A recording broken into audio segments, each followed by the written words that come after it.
The silver ring on Julia Rosemont's finger caught the sunlight as she stood on the weathered porch of her small ranch house. The Arizona territories, unforgiving summer heat, beating down on her sun-bronzed face. 3 years a widow, and still the weight of Thomas's gold band felt as necessary as her own heartbeat. The distant thunder of hooves drew her attention to the horizon where a lone rider approached, dust billowing behind him like a specter of things she'd told herself she'd never feel again. Mrs. Rosemont, the rider called as he dismounted, his tall frame unfolding from the saddle of a chestnut stallion.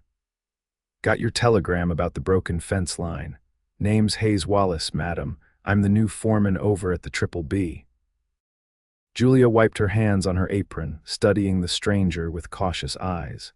"Mr. Wallace, wasn't expecting help so soon." "Well, madam, good neighbors are hard to come by out here. Thought I'd ride over and see what needs fixing." His smile was easy, genuine, but there was something else there, a kindness in his eyes that made her uncomfortable in its warmth. "Follow me," she said, turning abruptly toward the barn. "It's the north pasture line. Been trying to keep the cattle contained, but I'm running out of ways to patch it." As they walked, Hayes Wallace took in the small, struggling ranch. What had once been a prosperous homestead now showed signs of a woman's desperate attempt to hold things together. Fence posts leaned at odd angles, the barn roof needed patching, and the cattle looked thinner than they should in 1878. "Your husband," Hayes began carefully. "He's been gone long." Julia stiffened. 3 years this October, caught in a flash flood while moving cattle. Hayes nodded respectfully. "I'm sorry for your loss, madam. I don't need sympathy, Mr. Wallace. I need working fences." They spent the afternoon repairing the broken fence line, Hayes working tirelessly while Julia handed him tools and held posts steady. The man was efficient, she had to admit, and he didn't try to take over completely the way some men did, assuming a woman couldn't possibly understand ranching. "That should hold them," Hayes said finally, wiping sweat from his brow with a bandana. "But you've got more trouble than just this fence line, Mrs. Rosemont." Julia stared at him, defenses rising. "What do you mean by that?" "I mean no disrespect," he said quickly, raising his hands. "But I've been watching your cattle. They're undernourished, and your south pasture looks overworked." "I know my ranch, Mr. Wallace. I don't doubt it, but everyone needs help sometimes." He hesitated, then added, "The Triple B has plenty of hands. I could spare a couple, get you back on your feet." "I don't take charity," Julia said firmly. Hayes smiled, and the warmth of it was like the first spring sun after a hard winter. "It's not charity, Mrs. Rosemont. It's an investment in a neighbor." As the weeks passed, Hayes became a regular sight at the Rosemont ranch. True to his word, he brought 2 ranch hands to help with the heaviest work. Julia was resistant at first, but practicality won out. Her pride wouldn't feed her cattle or fix her roof. It was during the 3rd week that Hayes caught her crying. She'd been mending Thomas's saddle, and something about the familiar smell of the leather had broken through her carefully constructed walls. "Mrs. Rosemont," Hayes said softly from the barn door. "Julia," she wiped her eyes hastily. "It's nothing, dust." Hayes crossed to her slowly, as if approaching a skittish mare. "It's all right to miss him." Julia's fingers instinctively went to the gold band on her left hand, twisting it. "Sometimes I feel him everywhere, and sometimes I can't remember the sound of his laugh. Which is worse, do you think?" Hayes sat beside her on the hay bale, careful to leave space between them. "I lost my sister to typhoid 5 years back. Some days I'd give anything to argue with her again." They sat in silence for a while, the barn quiet except for the occasional soft nickering of horses. "You know," Hayes finally said, "folks in town are talking." Julia raised an eyebrow. About me being here so much, about you being alone. You know how people are." "People will always talk," Julia said dismissively. "I stopped caring long ago." But she had noticed the looks when she went into Copper Springs for supplies. The whispers, the 2 friendly inquiries about that handsome foreman from the Triple B. "True enough," Hayes agreed, "but I wanted to be clear about my intentions." Julia's heart skipped painfully. And what would those be? To be a good neighbor, a friend if you'll allow it. His eyes, honest and direct, met hers. Nothing more unless you decide otherwise. That night, lying alone in her bed, Julia twisted her wedding ring and thought about Hayes Wallace. About his capable hands and the way he spoke to her, not with pity or condescension, but with respect. It had been so long since she'd felt seen as anything more than poor widow Rosemont. The autumn cattle drive was approaching, and Julia knew her small herd needed to join with a larger outfit to make it to the railhead in Tucson. When Hayes offered to include her cattle with the Triple B drive, she accepted with practical gratitude. "I'll be riding with you," she informed him, in a tone that brooked no argument. Hayes nodded. "Wouldn't have it any other way. You know your stock better than anyone." The trail was hard, as it always was. Long days in the saddle, dust that crept into every crease of clothing, and the constant vigilance required to keep the herd moving steadily. Julia worked alongside the men, earning their grudging respect with her horsemanship and endurance. On the third night, as they sat around the campfire after the other hands had turned in, Hayes studied Julia across the flames. "Thomas taught you well," he observed quietly. Julia looked up, surprised. "How do you know that? The way you handle yourself, the way you rid the cattle?" He smiled. And Mac mentioned Thomas Rosemont was one of the best horsemen in the territory. Julia felt the familiar ache at the sound of her husband's name, but there was something else to pride. "He was," she agreed. "Everything I know about ranching I learned from him." "He'd be proud of you," Hayes said. "Keeping the ranch going all these years." Julia twisted her ring. "Sometimes I wonder if I'm just being stubborn, if I should sell and move back east like my sister keeps urging." "Is that what you want?" "No," she admitted. "That land is part of me now. Or I'm part of it, I can't quite tell anymore." Hayes nodded, understanding in his eyes. "Some places claim us that way." The cattle drive ended successfully, with Julia's steers fetching a fair price. On the ride back to their neighboring ranches, a companionable silence settled between them. Julia found herself studying Hayes from beneath the brim of her hat, the strong line of his jaw, the way he sat easy in the saddle as if he'd been born there. "Would you care to join me for supper tomorrow?" she asked suddenly, surprising herself as much as him. "As thanks."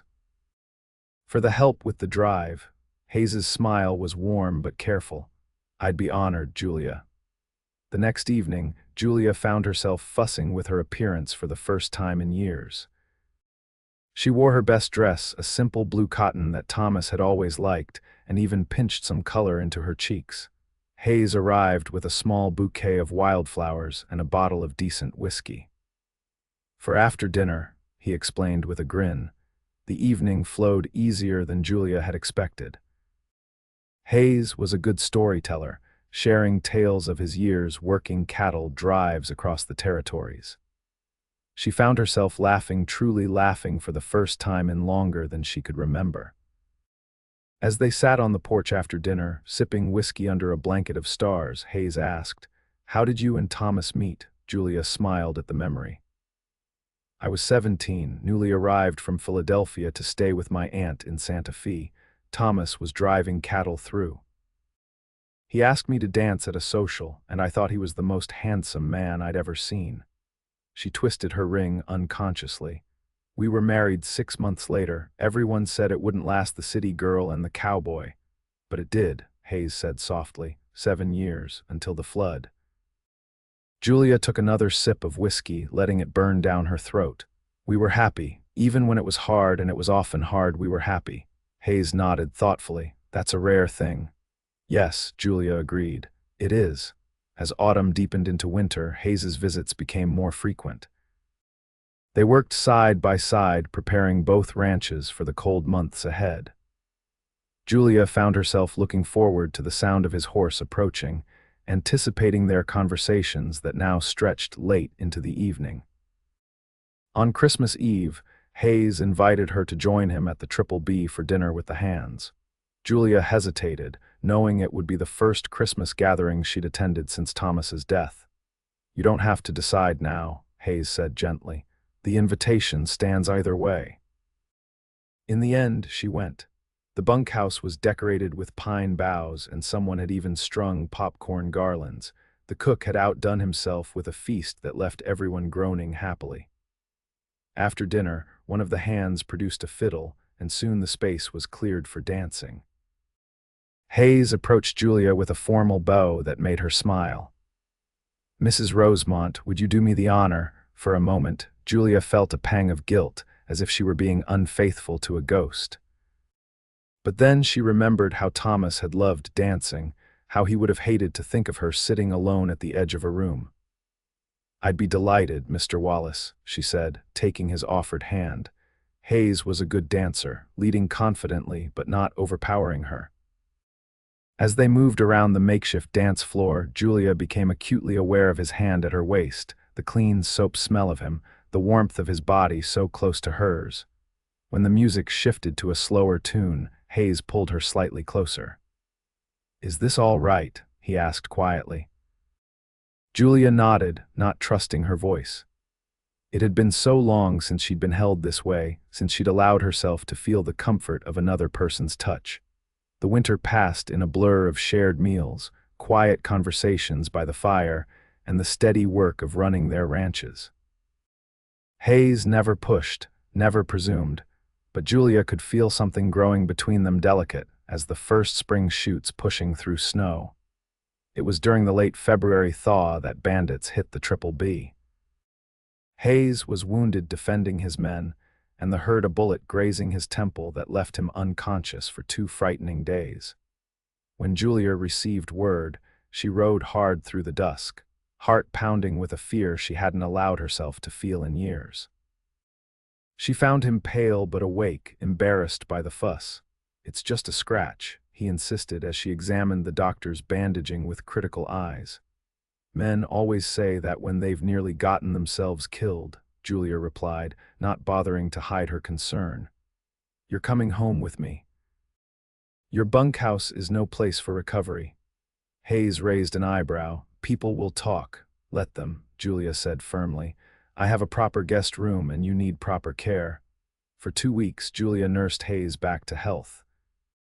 She redressed his wound daily, brought him strengthening broths, and read to him in the evenings when restlessness made him irritable. It felt both strange and natural to have him in her home, to move around each other in domestic proximity.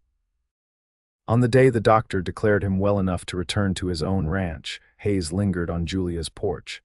"I don't know how to thank you," he said, hat in his hands. "There's no need," Julia replied. "You would have done the same." Hayes nodded, then stepped closer. "Julia, these past months." She could feel her pulse quickening. "Yes, I've come to care for you very much." His eyes were steady on hers. "And I hope you might feel something for me too." Julia's hand went automatically to her wedding ring, twisting it as she always did when emotions threatened to overwhelm her. Hayes noticed the gesture and smiled gently. "I see you do that often when you're thinking of him." Julia looked down at the gold band. "It's become a habit, I suppose." "I would never ask you to remove it," Hayes said quietly, "or to forget him. He's part of who you are." Tears pricked at Julia's eyes. "Most men wouldn't understand that. I'm not most men." Hayes took a careful step closer. "And I don't want to replace what you had. I just want a chance to build something new, if you're willing." Julia looked up at him, this man who had become so dear to her over the months. "I'm afraid," she admitted, "of losing again." "I know," Hayes said, "so am I, but I think what we could have together might be worth that risk." He reached out slowly, giving her time to pull away, and touched her cheek. Julia closed her eyes at the contact, leaning slightly into his palm. "May I kiss you, Julia Rosemont?" Hayes asked softly. She opened her eyes and nodded, her heart pounding as if she were a girl experiencing her first kiss instead of a widow of 31. Hayes's lips were gentle on hers, a question rather than a demand. Julia found herself responding, her hands coming up to rest on his chest, feeling the steady beat of his heart beneath her fingers. When they broke apart, Julia was trembling slightly. Hayes kept his hand on her cheek, his thumb tracing her cheekbone. I should go, he said, though he made no move to step away. Yes, Julia agreed, equally stationary. Hayes smiled, then leaned in to kiss her once more, briefly but with more certainty. I'll call on you properly tomorrow if I may. As spring settled over the land, bringing new life to the range, Julia found herself opening like the wildflowers that dotted the hillsides. Hayes courted her with a patient dedication that both respected her grief and gently encouraged her to look forward. They rode together across their adjoining lands, worked cattle side by side, and shared quiet evenings on her porch. Sometimes they spoke of Thomas, and Hayes listened with genuine interest to her stories of the man who had shaped so much of her life. It was on one such evening, as twilight painted the horizon in shades of purple and gold, that Hayes took her hand in his. "Julia, there's something I've been wanting to ask you." She looked at him, this man who had somehow found his way past her carefully constructed defenses. "What is it?" "The Triple B and your ranch, they share a water source, good grazing land. They're natural partners." He took a deep breath. "Like us." Julia felt her heart quicken. "Hayes, I'm not saying this well." He shifted to face her more directly. "Julia Rosemont, I love you. I want to build a life with you, join our ranches and our lives, be a husband to you if you'll have me." Julia's hand went to her wedding ring, the automatic gesture of seeking comfort in the memory of Thomas. Hayes noticed and covered her hand with his own. "I know you still wear his ring," he said softly, "and I would never ask you to stop." Tears welled in Julia's eyes. "You wouldn't," Hayes shook his head. "Thomas will always be part of you, part of this land. I don't want to erase him." "Most men wouldn't understand," Julia whispered. Hayes lifted her hand and gently kissed her fingers just above the gold band. "I'm not most men, and if you still wear his ring, then I'll simply love you around it." The simple acceptance in his words broke something loose in Julia's heart. 3 years of holding herself apart, of believing she could never love again without betraying Thomas's memory, all of it washed away in the face of Hayes's patient understanding. "Yes," she said, her voice stronger than she expected. "Yes, I'll marry you, Hayes Wallace." They were married in the small church in Copper Springs as summer reached its peak. Julia wore a new dress of cream-colored silk, and Thomas's gold band remained on her finger alongside the new silver, one Hayes placed there during their vows. The ranches flourished under their combined care, becoming one of the most successful operations in the territory. Hayes's practical knowledge and Julia's determined spirit proved a formidable partnership, both in business and in life. A year after their wedding, Julia gave birth to a daughter they named Eleanor, after Hayes's sister. As she watched Hayes cradle their newborn with gentle wonder, Julia felt a completeness she had never expected to find again. "She's perfect," Hayes whispered, looking from the baby to Julia with eyes full of love. "Just like her mother." That night, as Eleanor slept in her cradle beside their bed, Julia found herself twisting her rings, both of them now, as she thought about the journey that had brought her here.